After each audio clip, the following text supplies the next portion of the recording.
Welcome, everybody. Today I am here with Pandora Hodges, and Pandora is the founder and CEO of Sharpline Sales. And she is the one you want to call whenever you are looking for a way to reach out, set more appointments, get in front of more of your ideal customers, and make it easier to close more deals.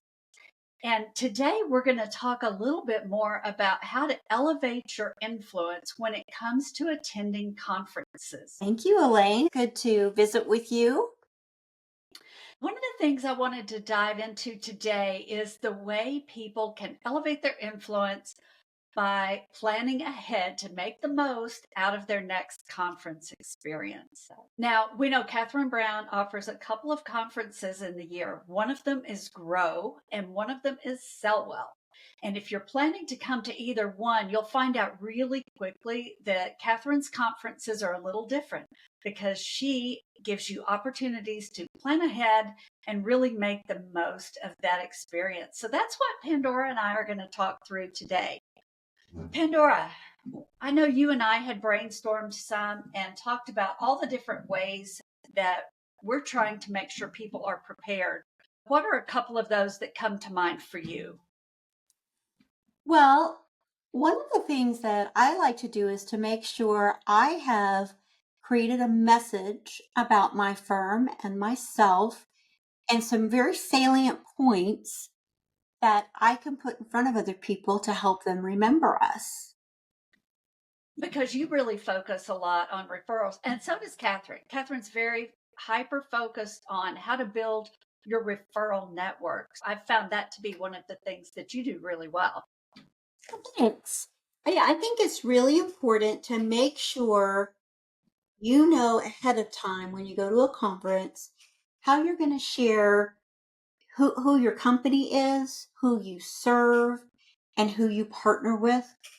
And being able to have that in your mind clearly makes it so much easier for you to walk into those happy hours or breaks and really share fluently who you are and why you're there. That takes some practice. Even when you've done it over and over, you've got your value proposition nailed down. If you're like me, and this happened to me at the last conference, we did an exercise where we were videotaping each other. I immediately reverted to my old ways. So, so it takes some practice. So really knowing your value proposition, practicing sharing it. And then again, one of the ways that Catherine kind of paves the way to the best experience is by giving people an opportunity to get to know each other ahead of time. So we're hopping into Slack, we're finding out who's going to be attending, and we're making a list of people we really want to be sure we meet there.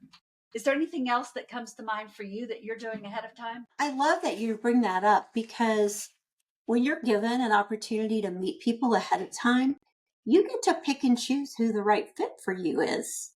So you can follow up from a meeting like that, and you can decide, oh, I met 10 new people, but 3 of them are really good targets for me.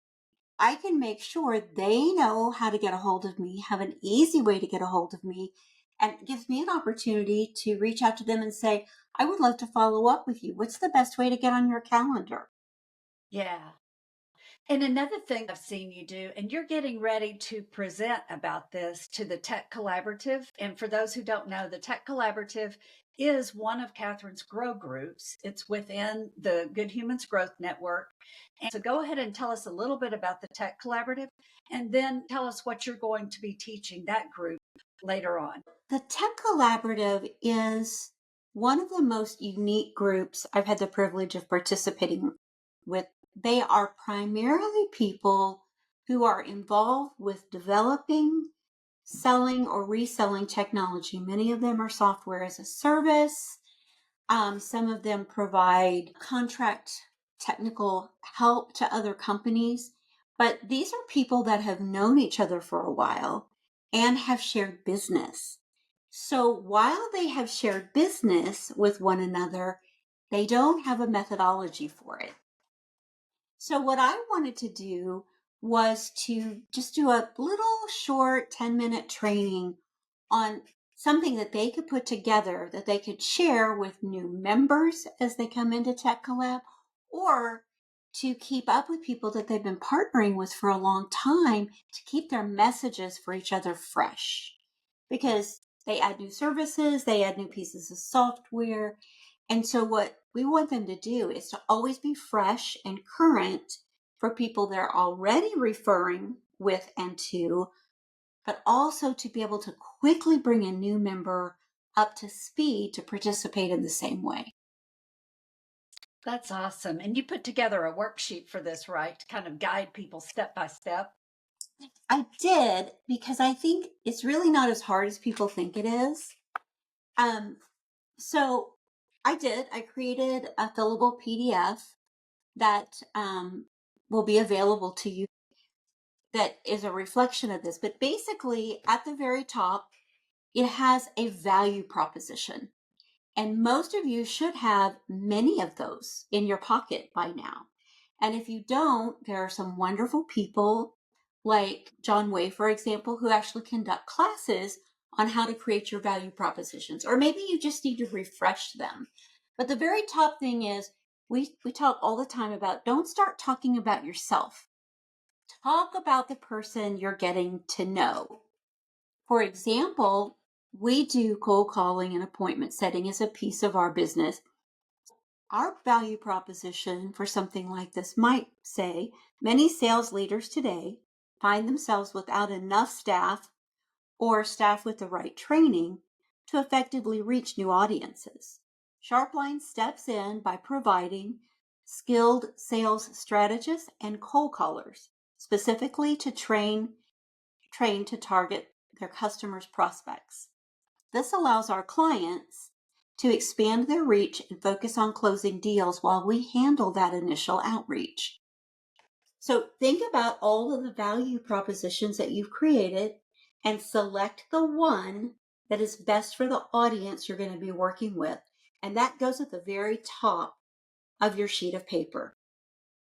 And underneath that, imagine 3 columns of information.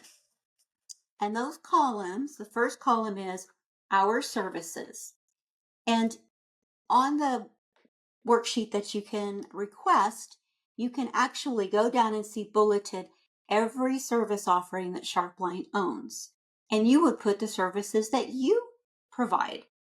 And then this middle column says who you work with. Give people a good idea of who your products serve, who you help, what industries you work with. And then in the final column, make it real easy for people to refer you or to talk with other people about you. And you put who your strategic partners are. So, for example, we might partner with fractional CROs or fractional CMOs. We might partner with executive coaches. You guys all have people that you love to partner for. But once you fill in those 3 columns, then at the bottom you can put a tagline. And so somebody has an instantaneous snapshot of who you are, what you do, who you do it for, and who you work with. And I was just going to add, I love what you just said because it makes me think of a really great website. So, what you're doing is you're tailoring this sheet that you're describing. And for those of you who are listening on the podcast, or if you're watching this and you don't have the sheet right in front of you, we will have that available as a download. So you can see exactly what this looks like, both when Pandora is planning to put together a sheet like this, and then when it is all designed and looks really nice on the page. And it's super easy to design something like this in Canva. But back to the point I was making, it's just like coming to a website when you want to know, who you are, what you do, how you make someone's life better, and how to start working with you. And that's exactly the way people should be thinking about this sheet. I absolutely agree, because this sheet is so versatile. So you'll see the template where you can fill in the blanks, but I'll also give you a downloadable example of what mine looks like. And then we took the same sheet with that information on it. I gave it to a Canva professional, and they translated it into something beautiful that can go right on my website.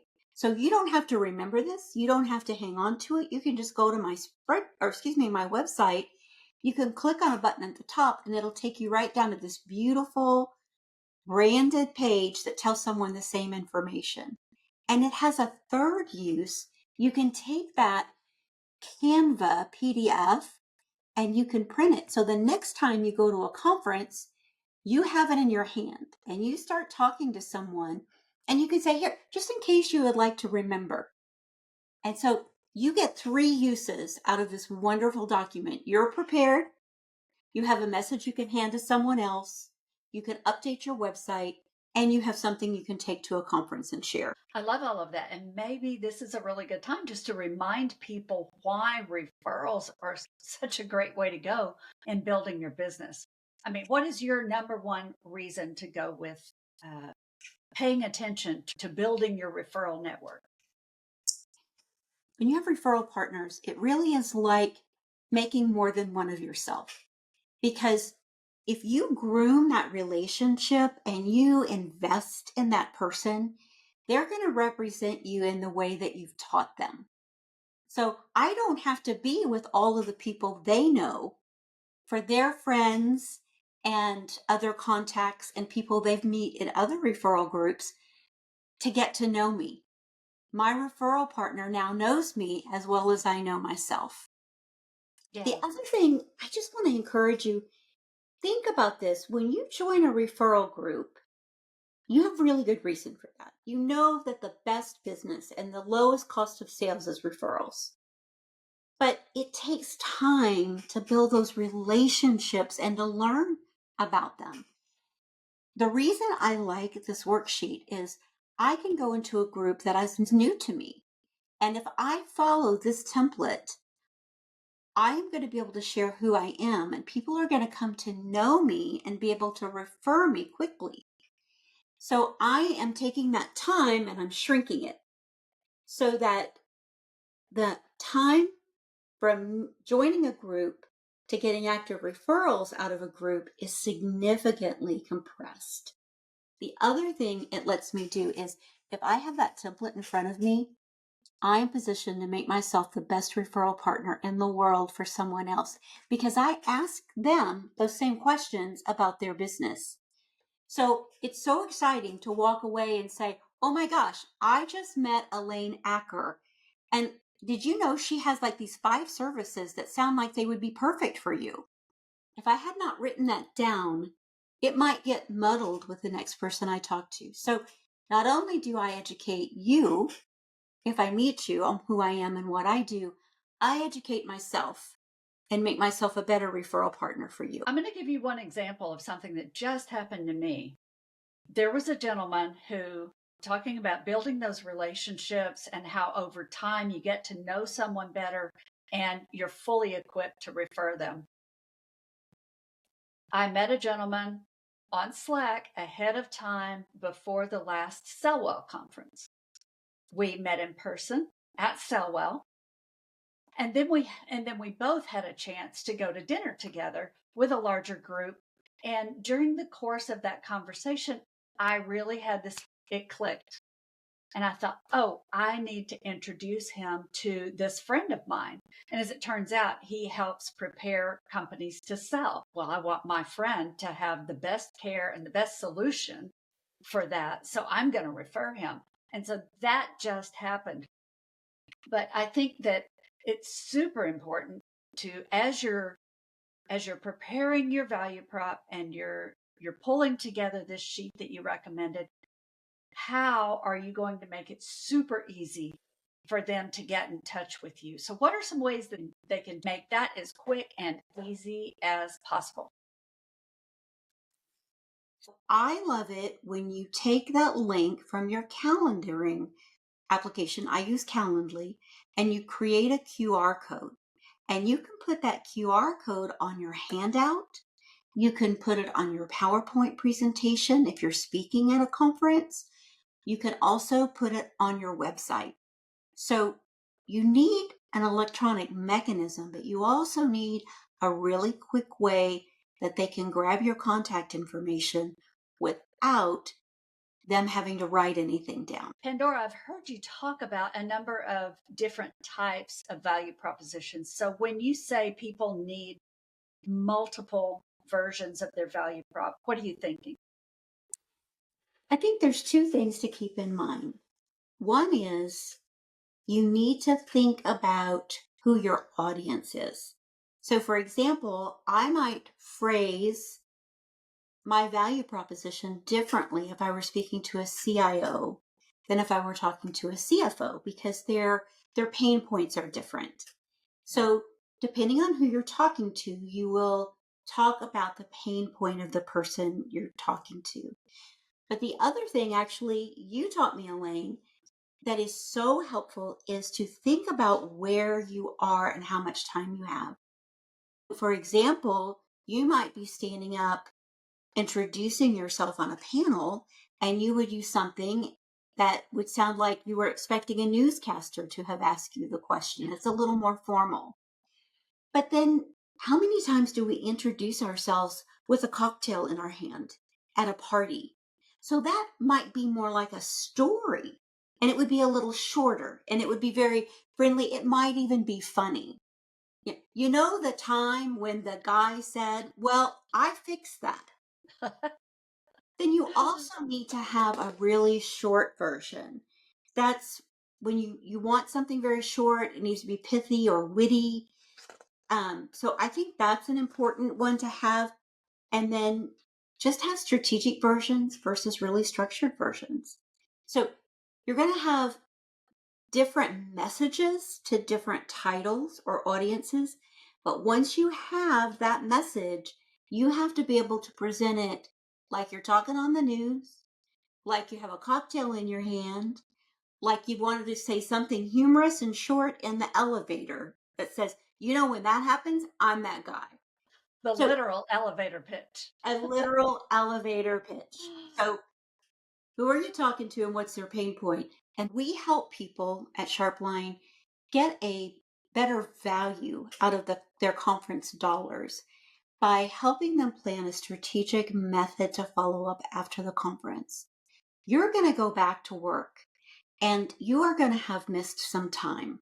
And you are going to have emails and voicemails that need your attention. The first day of my return, I allocate 20 minutes to sit down and identify the people I met at the conference that I want to follow up with, decide of those people, which ones do I want to cultivate for what, and then I put times on my calendar to reach out to those people because that really completes the circle. You can go, you can meet, you can greet, but what you really want to do is come home and cultivate, cultivate, cultivate. So let's just talk about how to get in touch with you. You can reach me on LinkedIn, Pandora Hodges, and you can also go to my website, www.sharplinesales.com. And on the handouts, you'll also see a QR code that'll give you all that information.